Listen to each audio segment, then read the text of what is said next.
नमस्कार, आप देख रहे हैं न्यूज 24। मैं हूं आप सभी के साथ विपनेश माथुर। 1 जून है, 7वां चरण है, 57 सीटें हैं और बहुत अहम है। और इस चरण में भी सभी दिग्गजों की साख दांव पर लगी हुई है। जैसा कि हम पहले चरण से अब तक बताते आ रहे हैं, न्यूज 24 मतलब चुनाव।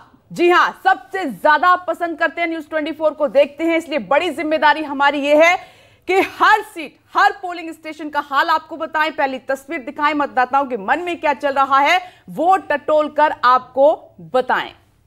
नमस्कार, बहुत बहुत स्वागत आपका न्यूज 24 पर। मैं आपके साथ पूजा राठौर शर्मा। और देखिए, 18वीं लोकसभा के लिए अब 19 अप्रैल को शुरू हुआ ये सफर अपने अंतिम पड़ाव पर पहुंच चुका है। आज फिर लोकतंत्र के इस महापर्व में आपका रोल, आपकी भूमिका बहुत महत्वपूर्ण हो जाती है। और आपसे फिर न्यूज 24 की तरफ से यही गुजारिश कि घरों से बाहर निकलिए, बड़ी संख्या में अपने मतदान के अधिकार का, आप अपने मत का अधिकार, इसका इस्तेमाल कीजिए और वोट कीजिए अपने पसंदीदा प्रतिनिधि के लिए। चलिए सीधे इस वक्त की बड़ी खबर का रुख कर लेते हैं। देखिए, आज लोकसभा चुनाव के आखिरी चरण का मतदान है, जो कि सबसे ज्यादा महत्वपूर्ण है। और 57 सीटों पर आज वोट डाले जाएंगे। 904 उम्मीदवारों की किस्मत ईवीएम में कैद हो जाएगी। 10 करोड़ 6 लाख लोग करेंगे अपना मत का प्रयोग। जी यहाँ 7वां चरण आपने देखा, तमाम दिग्गजों ने, प्रधानमंत्री नरेंद्र मोदी समेत तमाम दिग्गजों ने अपनी पूरी ताकत चुनाव प्रचार में झोंकती और कहते हैं कि दो आखिरी जो चरण है, 6ठा और 7वां चरण, जिसमें जिस पार्टी ने बाजी मारी उसकी सरकार सत्ता में आती है, बनती है। तो ये 2 चरण बहुत ज्यादा महत्वपूर्ण है।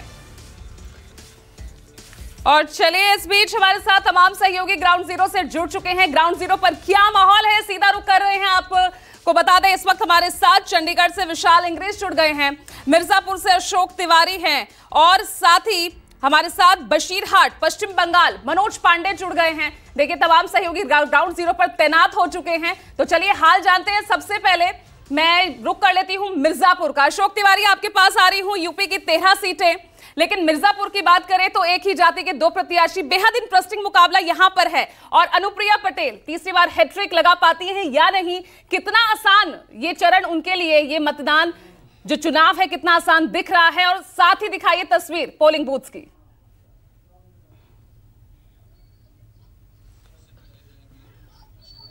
देखिए, निश्चित तौर पर इस वक्त मैं मिर्जापुर में ही मौजूद हूं और सबसे पहले मैं आपको यहां की पोलिंग स्टेशन की तस्वीर दिखा देता हूं। दरअसल ये मेरे ठीक पीछे आदर्श जैन बाल मंदिर जूनियर हाई स्कूल है, जहां पर फिलहाल मतदान की प्रक्रिया शुरू हो चुकी है। चूंकि 7 बजे से मतदान की प्रक्रिया शुरू होनी थी, लिहाजा यहां पर लोगों की आवाजाही शुरुआती दौर से ही देखी जा रही है। इसके अलावा अगर आप सिक्योरिटी की बात कीजिए तो सुबह से ही यहां पर सिक्योरिटी भी चाक चौबंद नजर आ रही है।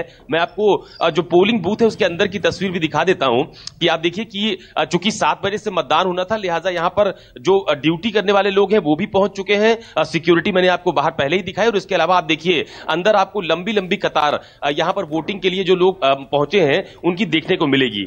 क्या कोई मतदाता फिलहाल नजर आ रहा है?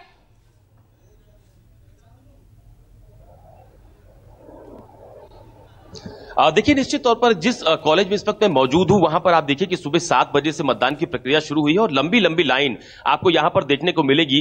मिर्जापुर संसदीय क्षेत्र बहुत इंपॉर्टेंट संसदीय क्षेत्र मानी जाती है, क्योंकि यहां पर खुद केंद्रीय मंत्री अनुप्रिया पटेल चुनावी मैदान में है। लगातार 2 बार से वो यहां पर चुनाव जीतती आ रही है और इस बार गठबंधन की तरफ से रमेश चंद्र बिंद को चुनावी मैदान में उतारा गया है। और इसके अलावा जो बसपा ने है उसने इस बार यहां पर ब्राह्मण कैंडिडेट दिया है, मनीष त्रिपाठी को चुनावी मैदान में उतारा है। तो जो मतदान केंद्र है वहां पर अच्छी और सुखद तस्वीर सवेरे 7 बजे देखने को मिल रही है, जहां पर वोटिंग को लेकर लोगों में उत्साह है। और ये उत्साह इस लाइन को दिखाने के लिए काफी है कि लोगों में वोट को लेकर कितना उत्साह है। यानी कि पहले मतदान और उसके बाद जलपान, जो बात कही जाती है, उसकी तस्वीर फिलहाल मिर्जापुर में भी देखने को मिल रही है।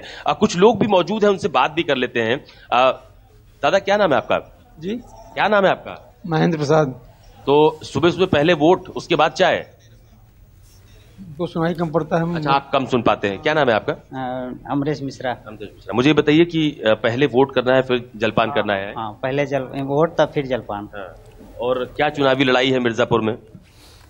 अच्छी लड़ाई है। अच्छी लड़ाई है? हाँ, अच्छी लड़ाई है। क्या नाम है आपका? उज्ज्वल राज किशोरवानी। अच्छा, मुझे बताइए कि कैसी लड़ाई है इस बार मिर्जापुर में?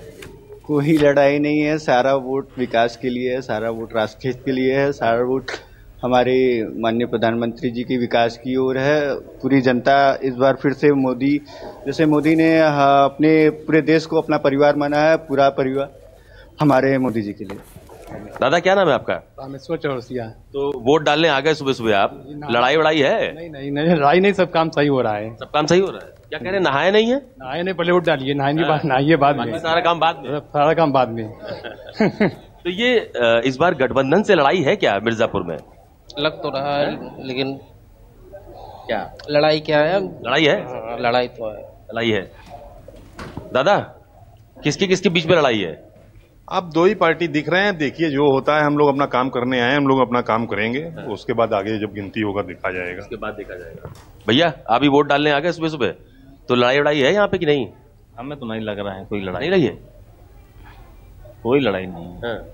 सब एक तरफा है। सब एक तरफा है? किसकी तरफा है? मौजूदा सरकार के साथ हैं लोग। तो ये सुबह सुबह कुछ मतदाता है जिनकी बात मैंने आपको सुनाई है, लेकिन जो चुनावी लड़ाई की अगर बात कही जाए तो अनुप्रिया पटेल चूंकि तीसरी बार यहाँ पर जीत के लिए हैट्रिक लगाने की कोशिश कर रही है। उनके सामने रमेश चंद बिंद जो कि भदोई से सांसद थे, उनको गठबंधन के उम्मीदवार के तौर पर ओके अशोक तिवारी, देखिए आज वोटर से बातचीत करना बहुत महत्वपूर्ण है। हम हर सीट का गणित तो समझ ही रहे हैं, लौटेंगे।